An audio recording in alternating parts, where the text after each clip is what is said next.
बाबा साहब अपने स्पीच के लिए खड़े हुए और बाबा साहब ने अपने स्पीच में कहा कि मेरा जय जयकार करने के बजाय मेरा जो अधूरा रहा हुआ जो काम है उसको पूरा करो। और कैसे पूरा करो? उस काम को पूरा करने के लिए अपनी जान की बाजी लगा दो।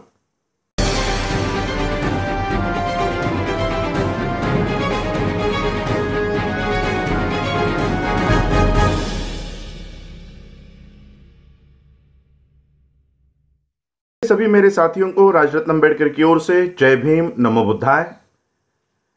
द अनटोल्ड अंबेडकर के छठे भाग में आप सभी लोगों का स्वागत है। कल यानी 14 अप्रैल 2020 को हम लोगों ने पूरे विश्व में डॉक्टर बाबा साहब अंबेडकर जी की जयंती मनाई। कानून का पालन करते हुए, नियमों का पालन करते हुए पूरे विश्व में बाबा साहब अंबेडकर जी की जयंती मनाई गई।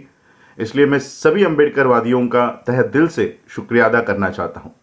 कल मोदी जी ने भी अपने भाषण में डॉक्टर बाबा साहब अंबेडकर जी को अभिवादन किया। इसलिए मैं मोदी जी को भी श्रद्धांजलि अर्पण करना चाहता हूं कि मोदी जी ने बाबा साहब अंबेडकर जी को अभिवादन किया। उसके लिए मैं मोदी जी को भी श्रद्धांजलि अर्पण करता हूं। देखिए, हर साल हम लोग डॉक्टर बाबा साहब अंबेडकर जी की जयंती मनाते हैं। मैं उदाहरण के तौर पर महाराष्ट्र की बात आपको बताना चाहता हूं। महाराष्ट्र में 36 जिले हैं, 36 डिस्ट्रिक्ट्स है। हर डिस्ट्रिक्ट में डॉक्टर बाबा साहब अंबेडकर जी की जयंती हर साल बड़े ही उत्साह के साथ मनाई जाती है। सोलापुर, नांदेड़, यहाँ ठाणे, मुंबई और कई सारे ऐसे भुसावल, जलगांव, ऐसे कई सारे डिस्ट्रिक्ट्स हैं जहां पर न्यूनतम मिनिमम 2 से 5 करोड़ का खर्चा एक जिले का बाबा साहब अंबेडकर जी की जयंती का होता है। पूरे महाराष्ट्र का अगर आंकड़ा लिया जाए, 2 करोड़ भी हम लोग एक जिले की जयंती का फंड या रकम पकड़ते हैं, तब भी 36 जिलों से अगर हम लोग मल्टीप्लाई करते हैं तो 70 से 72 करोड़ का खर्चा सिर्फ महाराष्ट्र में डॉक्टर बाबा साहब अंबेडकर जी के जयंती पे होता है। और वो डीजे, ढोल, ताशे, फटाके, आकाश में वो सारे फटाकों का बहुत बड़ा जश्न मनाया जाता है 13 अप्रैल के रात से। तो एक स्टेट में, पूरे भारत के एक स्टेट में 70 करोड़ का खर्चा होता है। पूरे भारत में ये पूरा आंकड़ा अगर एवरेज पकड़ा जाए तो 500 करोड़ से भी ऊपर जाएगा।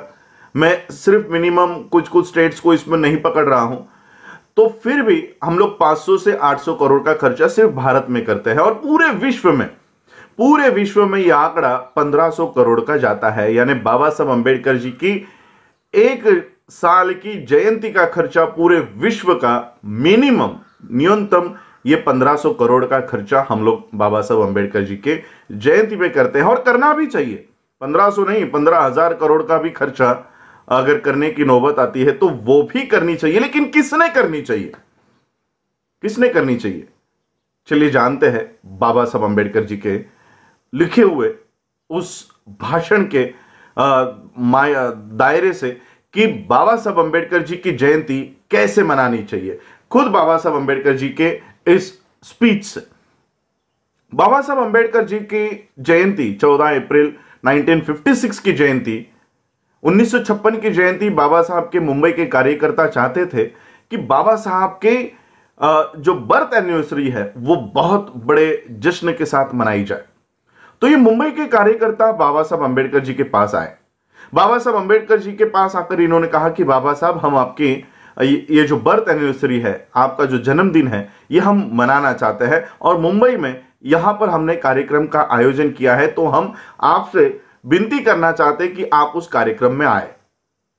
बाबा साहब ने उन कार्यकर्ताओं को, मुंबई के कार्यकर्ताओं को मना कर दिया कि मैं ऐसे कार्यक्रम में नहीं जाता, मैं ये कार्यक्रम में नहीं जाऊंगा।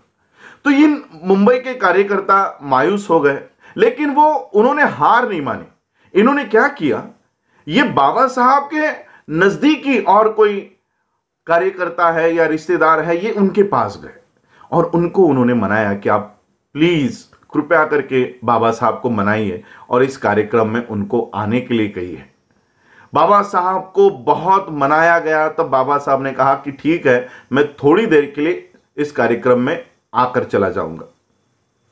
बाबा साहब के जन्मदिन का कार्यक्रम और बाबा साहब को ही चीफ गेस्ट उस कार्यक्रम में बनाया गया है। बाबा साहब उस कार्यक्रम में जाते हैं और उस कार्यक्रम में जो स्पीच बाबा साहब ने दिया हुआ है, यह स्पीच दरअसल ये अनटोल्ड बात भी नहीं है, ये बताई हुई बात है, जाहिर बात है, लेकिन फिर भी हम इस बात को अनदेखा कर लेते हैं।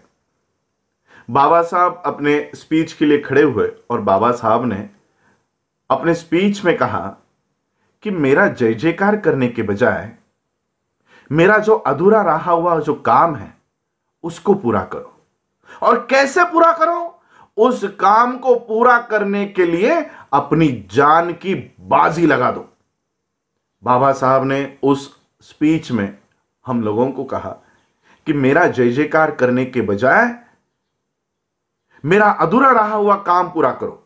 पूरे विश्व में आज बाबा साहब की जयंती हम लोग मनाते हैं। 1500 करोड़ में यह आंकड़ा इसलिए आपको बताना चाहता था कि 1500 करोड़ एक साल में हम बाबा साहब की जयंती के लिए मनाते हैं, लेकिन उसी बाबा साहब अंबेडकर जी की व्यवस्था को हम आज तक खड़े नहीं कर पाए। हमारे पास भारत में बाबा साहब अंबेडकर जी का ये सारी स्पीचेस, राइटिंग्स बताने वाली कोई यूनिवर्सिटी हमारे पास नहीं है।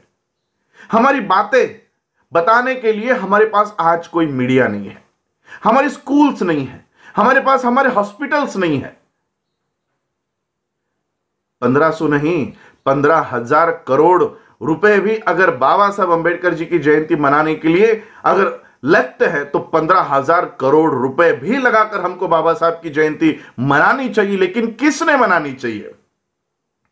जो बाबा साहब के अधूरे रहे हुए काम को पूरा करने की जो कोशिश करता है, उसने बाबा साहब की जयंती मनानी चाहिए। वरना हमारे यहां पर जयंती मनाते हैं, शराब पीकर डीजे में नाचते हैं, ऐसे लोग भी बाबा साहब की जय जयकार करते हैं। दूसरे दिन गणेश के चरणों में जाते हैं, ब्रह्मा के चरणों में जाते हैं, ऐसे लोग भी बाबा साहब की जयंती मनाते हैं। ब्राह्मणों को घर में बुलाकर उनसे होम हवन करवाते हैं, ऐसे लोग भी बाबा साहब की जयंती मनाते हैं। क्या इन लोगों को बाबा साहब की जयंती मनाने का अधिकार है? ऐसे लोगों को डीजे लगाकर ढोल ताशे बजवाकर नाचने का अधिकार है? और इसलिए मैं ये बात आज आप लोगों के सामने रख रहा हूं कि बाबा साहब ने अपने जयंती के लिए, अपने जन्मदिन के लिए खुद कहा कि मेरा जय जयकार करने के बजाय मेरा अधूरा रहा हुआ काम पूरा करो और उसको पूरा करते समय अपनी जान की बाजी लगा दो। और इसलिए 1200-1500 करोड़ नहीं, 15,000 करोड़ रुपए भी अगर बाबा साहब की जयंती मनाने के लिए लगता है तो हम वो देने के लिए, वो खर्च करने के लिए तैयार है। लेकिन दूसरे दिन से बाबा साहब के अधूरे रहे हुए काम करने के लिए जो तैयार है, ऐसे ही लोगों ने बाबा साहब की जयंती मनानी चाहिए। ये राइटिंग एंड स्पीचेस के 18वें खंड के तीसरे भाग में से ये स्पीच, पूरा स्पीच वहां पर लिखा हुआ है। और यही बात मैं आज आप लोगों को बताने के लिए अनटोल्ड अंबेडकर में मैंने ये टॉपिक चुना। आप लोगों ने मुझे सुना, उसके लिए आभार, धन्यवाद। जय भीम, जय भारत, जय बुद्ध।